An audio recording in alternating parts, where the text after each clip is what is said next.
Lie on your backs, please.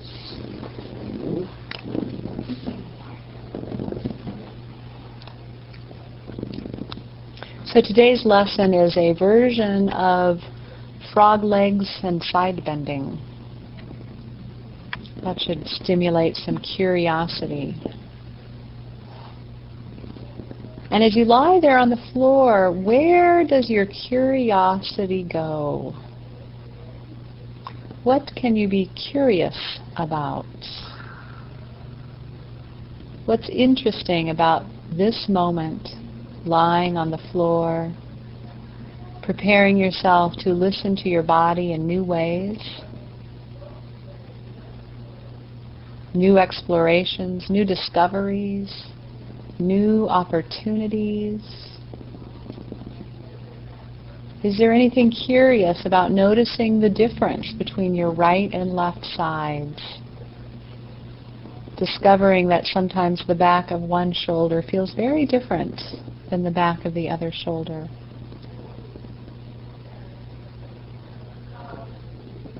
Or discovering how you sense the tone in your low back as it arches away from the floor.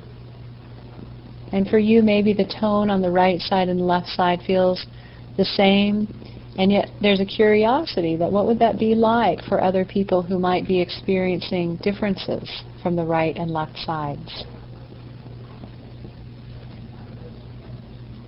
What's the back of the pelvis doing? As your buttocks rests on the floor, you feel the right side and the left side.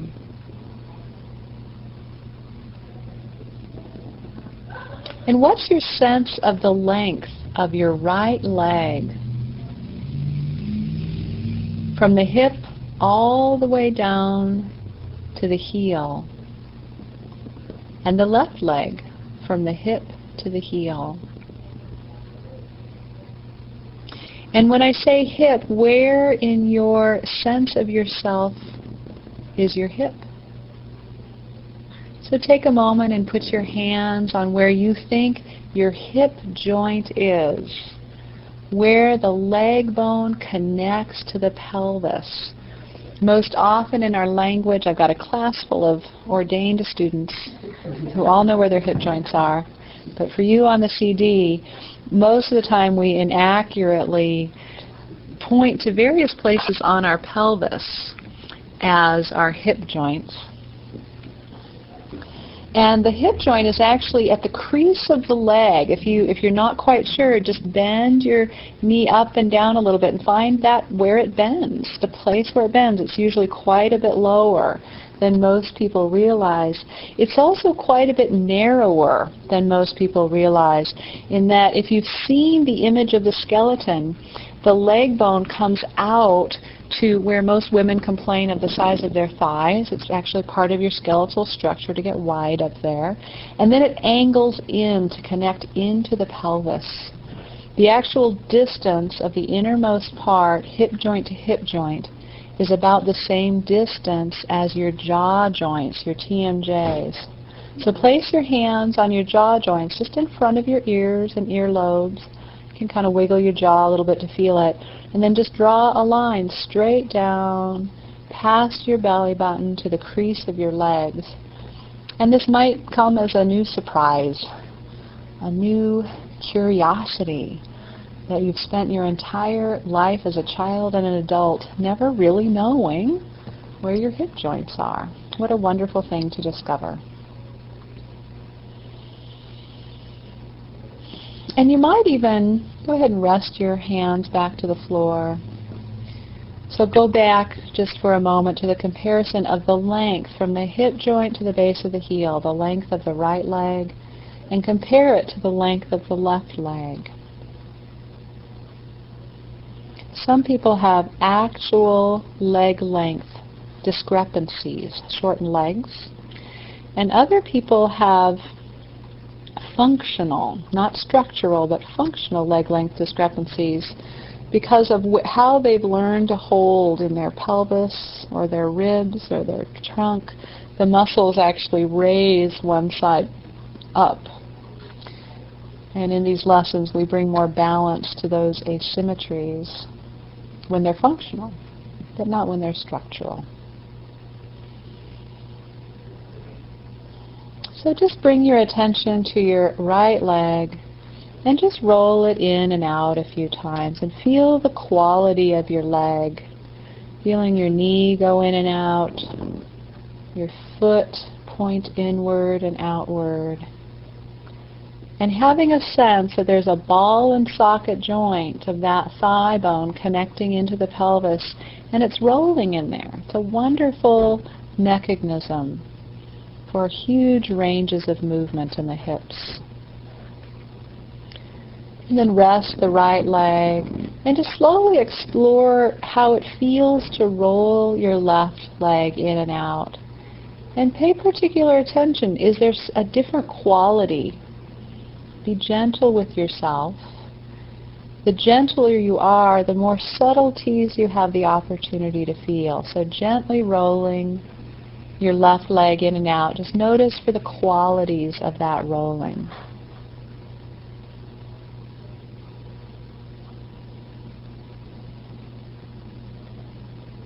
And then rest the left leg.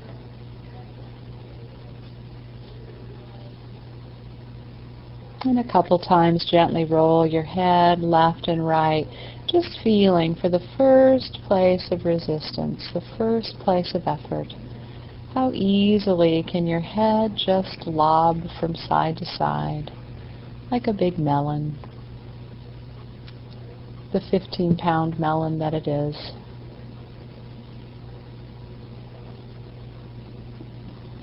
And then rest in the middle. And bring your attention down to your left leg again. And if you're able to, let your left leg be long so your knee is fairly straight. And begin rolling the leg out and back to the middle. And each time you roll your leg out to the side, what stops it from rolling further? If you were going to ask your leg to roll even further and yet maintain a quality of softness and effortlessness, what would need to happen? You roll out, and what needs to happen for that knee to roll out even further? Can you feel that first suggestion of the knee softening and bending? And just give yourself permission to let that knee begin to bend as your leg rolls out. And as your knee bends more and more and your leg rolls out, you'll notice that the outside edge of your foot gets closer to the floor, and your leg actually begins to slide up a little bit. Your knee bends and the length of the leg gets a little shorter, and the outside edge of your foot slides a little bit towards your pelvis and trunk, and then you slide it back down and lengthen it back out.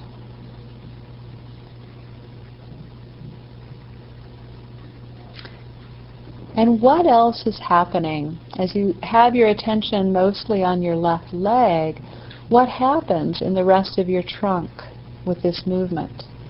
What connections are being made? Or what connections have you, just because you don't know any differently, are you resisting, where your body is holding you or stabilizing you in a way that may not be necessary, but until we engaged in this exploration, you just didn't know differently.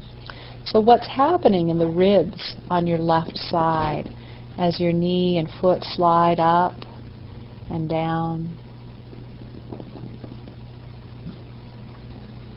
What might be happening in your shoulders? And just each time you move, if you can, very softly, let your knee slide up even further and back down.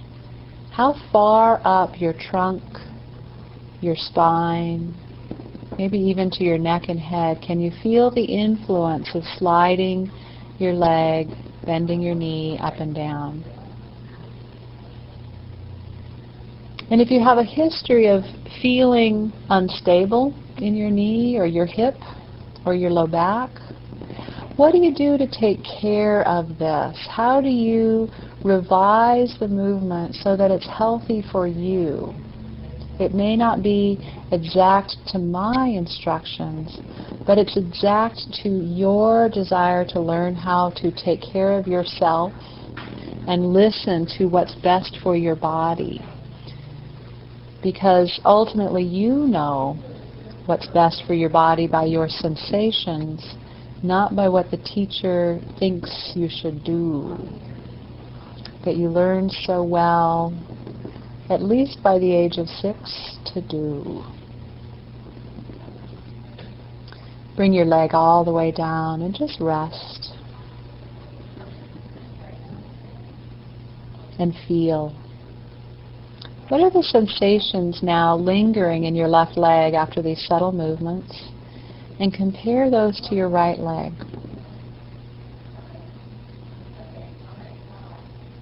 There may be a whole different sense of movement or position or life in one leg compared to the other. Or you may feel no change, all of which is perfectly fine.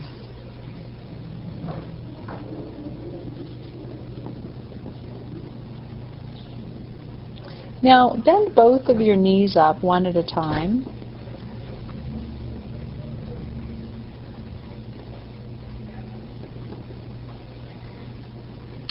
And begin sliding the back of your head towards your left shoulder so that your face stays in the same plane, in the same relationship to the ceiling.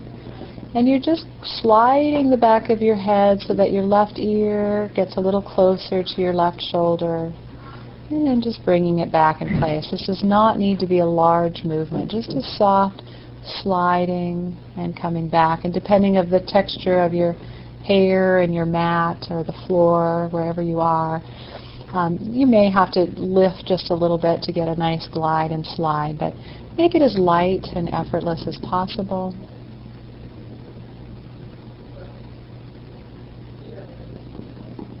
And then rest your head in the middle. And bring your left arm up and over the top of your head so that your left hand is near your right ear. If your range is decent in your left shoulder, you may actually be covering your right ear with your left hand, with your fingers pointing down towards your right shoulder. If that's not comfortable, just improvise. Find a way. You might just need to hold the top of your head rather than all the way around your head. So if the range is available to you in your shoulder, your elbow might actually be kind of near the top of your head, not necessarily in front of your face. Again, however, if this is difficult on your shoulder, then your elbow might be in front of your face. So holding your right ear in some fashion similar to what I've described, gently begin taking your head towards your left shoulder with your left arm. So the same motion we were doing with your head, where you're sliding the back of your head and sliding it back. But what needs to happen now that you're using your left arm? What needs to happen in your shoulder? Does anything happen in your right shoulder? And what happens in your ribs? Is there any movement of your ribs as your shoulder comes down towards the left side of your pelvis, your waist, drawing your head to the left with your hand and sliding it back up? And as you do this motion, notice how you're breathing, if indeed you are. As movements get more difficult on the scale of difficulty for Feldenkrais, do we tend to focus? And have somehow we learned that focusing means holding our breath. So just remind yourself periodically to keep your breath flowing in and out. And try to keep the movements as effortless as breathing. And then rest your head and rest your arm.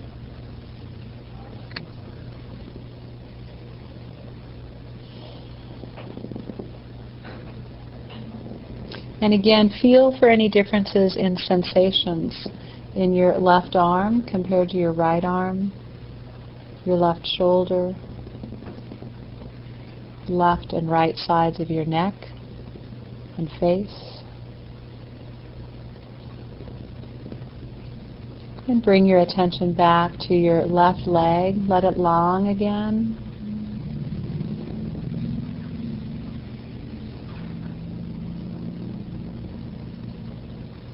And begin to roll your leg out to the side, bending your knee, sliding the outside of your foot up, and just feeling for the connections, feeling for what happens in your pelvis. Where in your body do you get the stability so that you can have the mobility of moving your leg?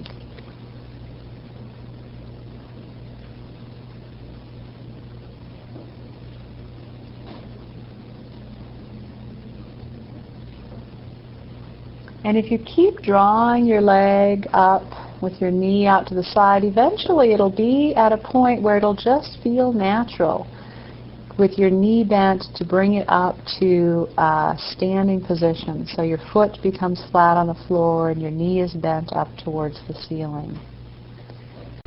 And then once you've rested in standing, you can drop your knee out to the side. Feel the outside of your foot sliding down until your leg lengthens, your knee straightens, and it rolls back up so that your toes are pointing more towards the ceiling. They're rarely pointing straight up to the ceiling, but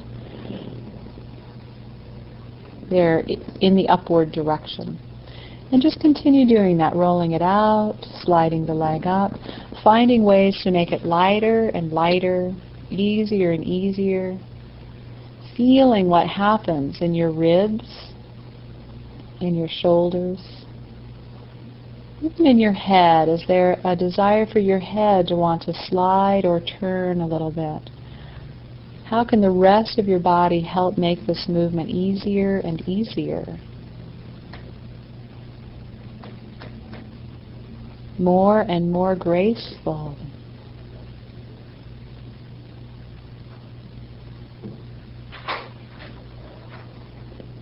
Can you imagine for your own self as if you're like a ballerina? A ballerina might be standing, but you get permission to be lying here, bringing your leg up to the side, lightly, beautifully, gracefully, and just feeling the capacity to develop that quality within yourself.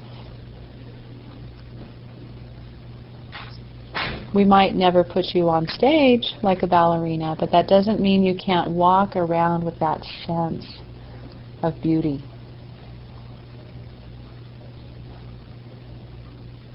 Next time your knee is bent up, keep it up and bring your left leg up also.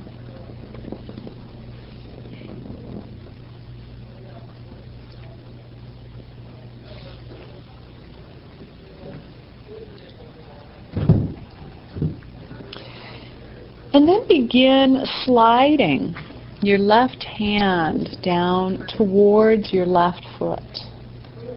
Just start with a little slide and come back to the middle. What does it take? What would it take to slide your left hand down just a little further? What needs to happen in the shoulder, with the head, in the ribs? And just see if you can lightly and easily grow that motion.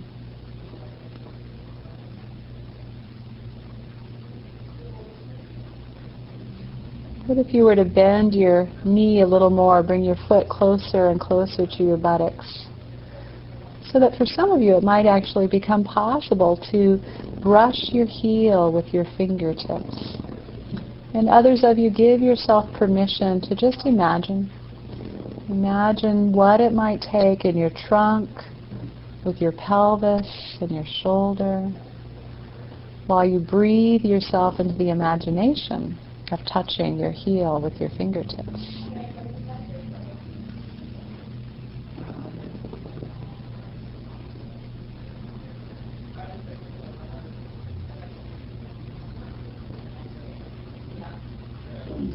And then pause for a moment and bring your right hand over the top of your head, like we did with the left hand.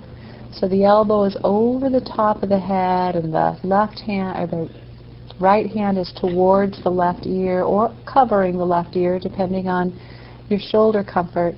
And sort of hold your head in place while you try to slide your left hand down towards your heel, not letting your head go. What happens when you don't let your head go down to the left, but you're trying to slide with your shoulder, with your ribs?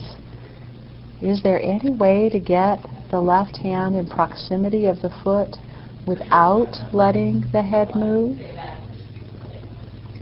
And then let your head go and try it a few more times, letting your right hand rest at your side, and just letting your head glide and slide to the left as you reach down with your left arm.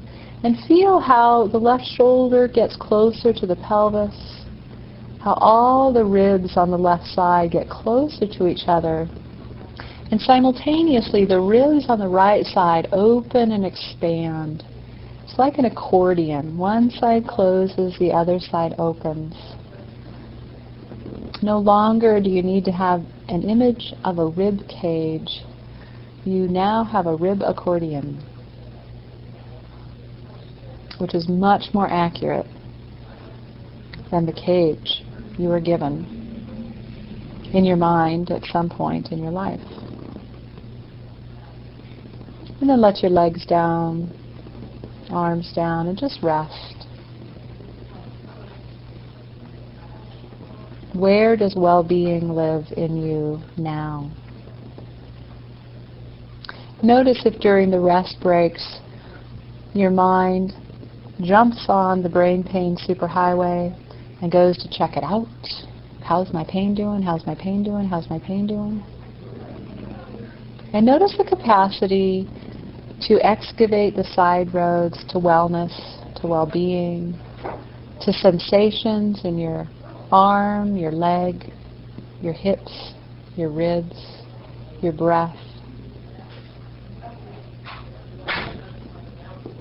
To develop the skill to linger in your abundant wellness, which you live in no matter how much pain. And I deal with people who live with a lot of chronic pain.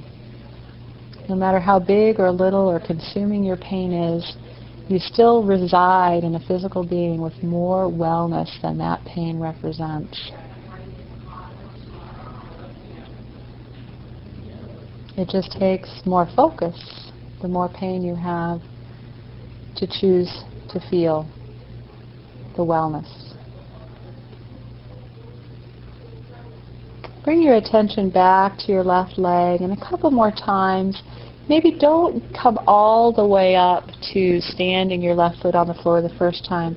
Re-explore your way there. Take a few times of rolling your leg out, really feeling the texture of your mat or the floor on the outside edge of your foot, until eventually your knee gets all the way up towards the ceiling and your foot flat on the floor. What's the quality in your whole body that you can feel? At what point do you feel just the leg or just the foot? And at what point can you expand your attention to how the whole body is experiencing this movement?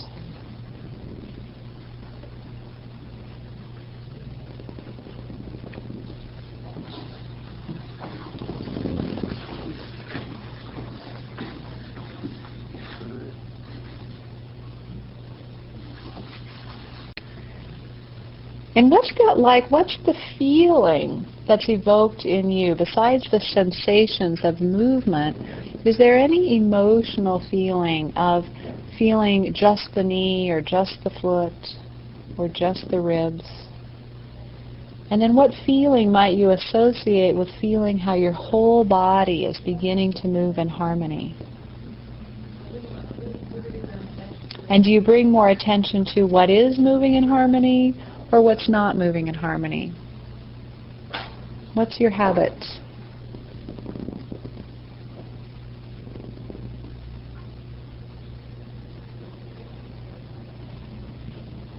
And then next time your leg is down long, just leave it there. Feeling the left and the right sides.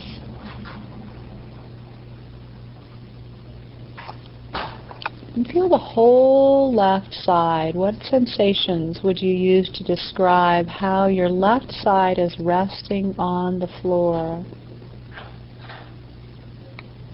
Would you say at this point that so far this has been a left-sided lesson? Or how has the right side served you?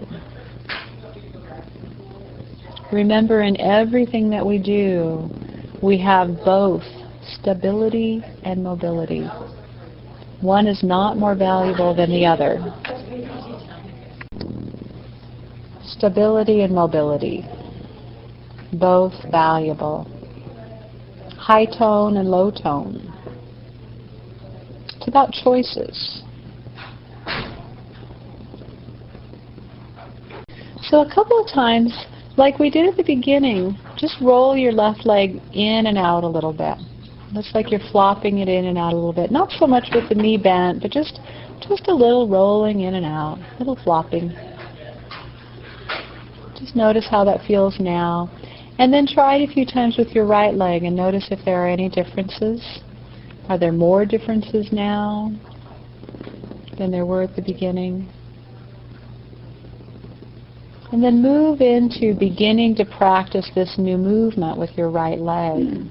So begin to roll it out just a little further until your knee wants to bend.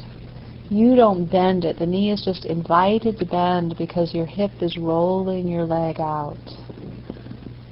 And it's almost as if eventually the outside edge of your right foot just discovers the floor.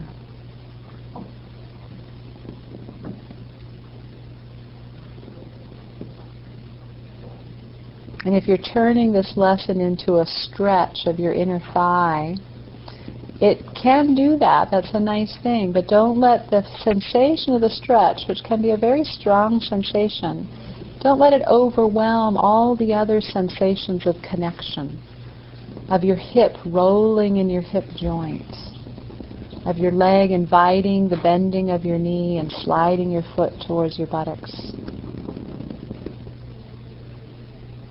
Of noticing what is providing the stability. What do you use so that your left leg can roll and bend and stand, and bend and lower and rest?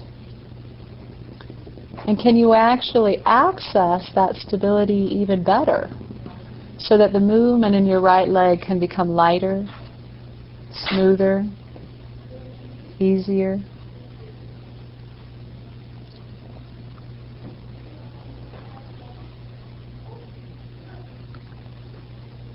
And what else is happening in your pelvis, in your ribs? Is there any influence on this movement all the way up to your neck and head?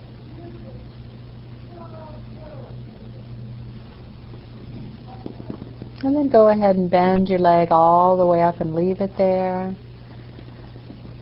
And bring your right leg up. Your left leg up. See, some of you knew what I meant.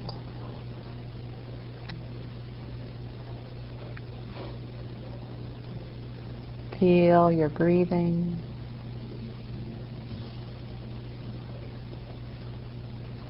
Feel the pleasure of taking these moments just for you.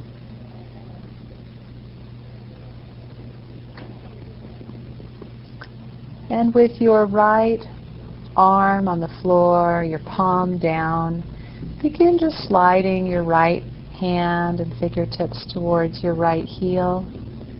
And just find the organization. What happens in the shoulder and the shoulder blade? Do you pay as much attention to how you bring your arm back to the resting position as you do to how you slide it down towards your foot?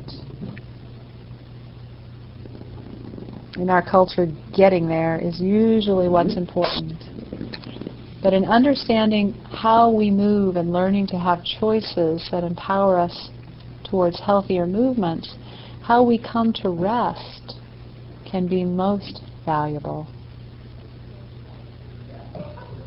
What happens in your head and your neck? As you slide your hand down, do you change the pressure through your feet at all? Is there any organization in your legs that assist with the stability so that you can have the mobility of your arm and your upper body? What might happen there to help?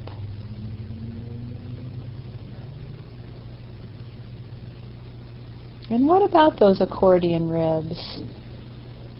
Can you have a sense of one side bending and coming closer together while the other side opens and fills with air? Is your jaw soft?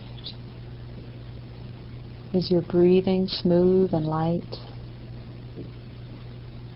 And if you just noticed that neither of those were true, what did you say to yourself? What kind of emotion came with that? Was it interesting or was it embarrassing? Was there an immediate assumption that there was something wrong with you because you didn't do it right? When the fact is, it would be highly unusual to introduce yourself to these lessons and not catch yourself over and over again in old patterns of breath holding and jaw tightening. Be easy on yourself. There's plenty of time to learn, to change.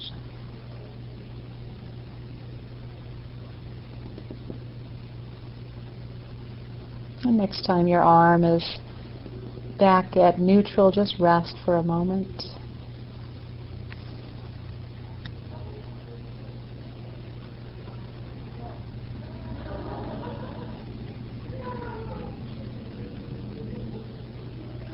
And bring your right arm up over the top of your head so that your hand is in approximation to your left ear. Your elbow is somewhere near the top of your head. Or you've come up with an alternate arrangement that works for you and your health and well-being. And begin sliding your head towards the right, thinking about drawing your elbow down towards the right. And maybe even gently press, intentionally press with your right foot to help your pelvis lift a little towards your shoulder.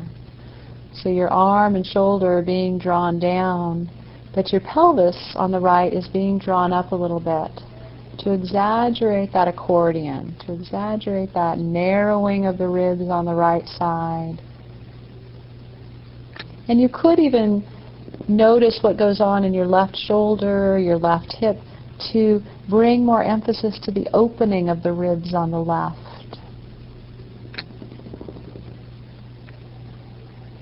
Lightly and easily, with soft breathing, gentle self-care.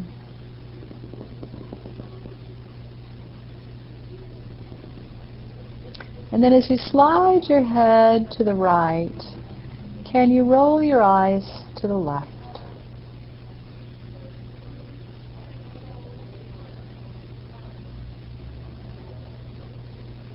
And as you slide your head back to the middle, roll your eyes back to the middle.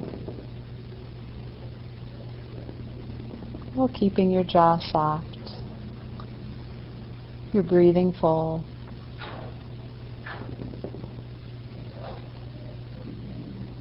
And then again, just rest. Knees either bent or straight, whatever's most comfortable for you, resting fully, giving your weight to the floor. And how do you give your weight to the floor now? How do you let yourself be supported by the ever-present earth? The ever-present invitation of gravity to hold you right here, right now.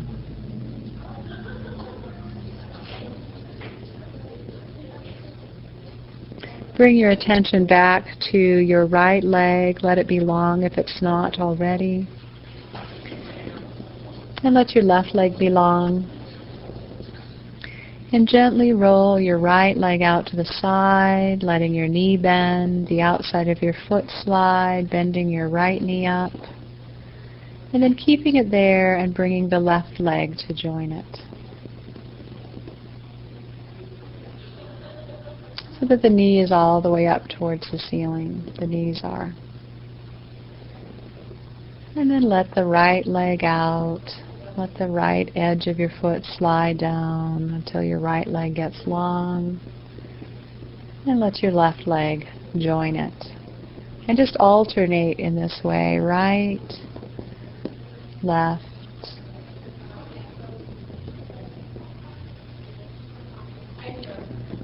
And feel what happens in your lower back as your knees come out and up.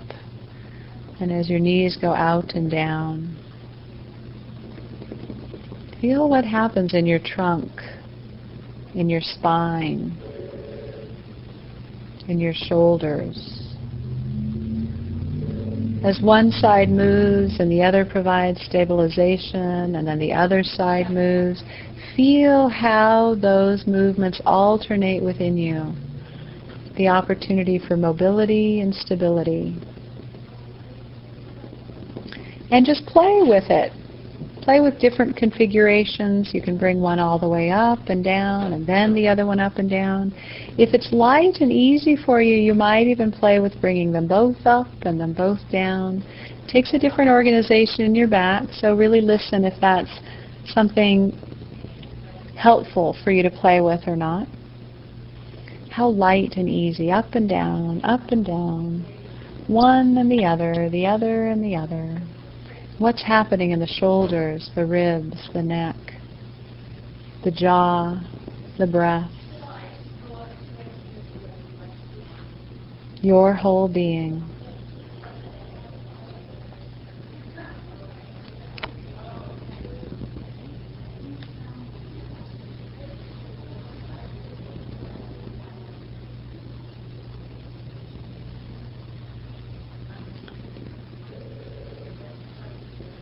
Next time your legs are down and long, just leave them there, let them rest.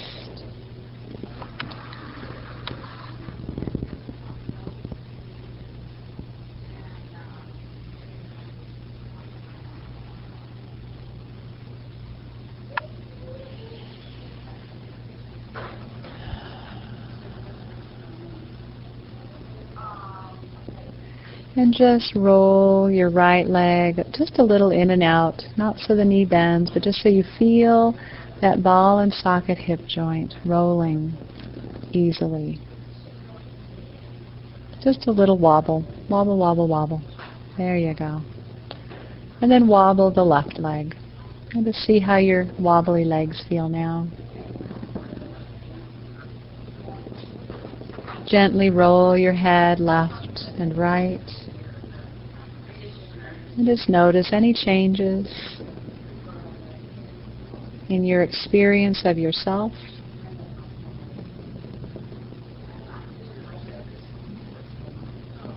And then in your own time, keeping your breath full and your jaw soft, find a way to roll all the way onto your side and then sit up, eventually standing. And take some moments to stay in your internal experience of sensation. What's really alive for you now? What kind of words would you give these sensations if at the end of class, my class gets to share these out loud, but for you out there in CD world, say it out loud anyway. You might feel taller, or longer, or softer. You might turn more easily or bend in different ways. You might feel your feet. What does this lesson, how does this lesson have meaning for your physical and sensory experiences? Thank you.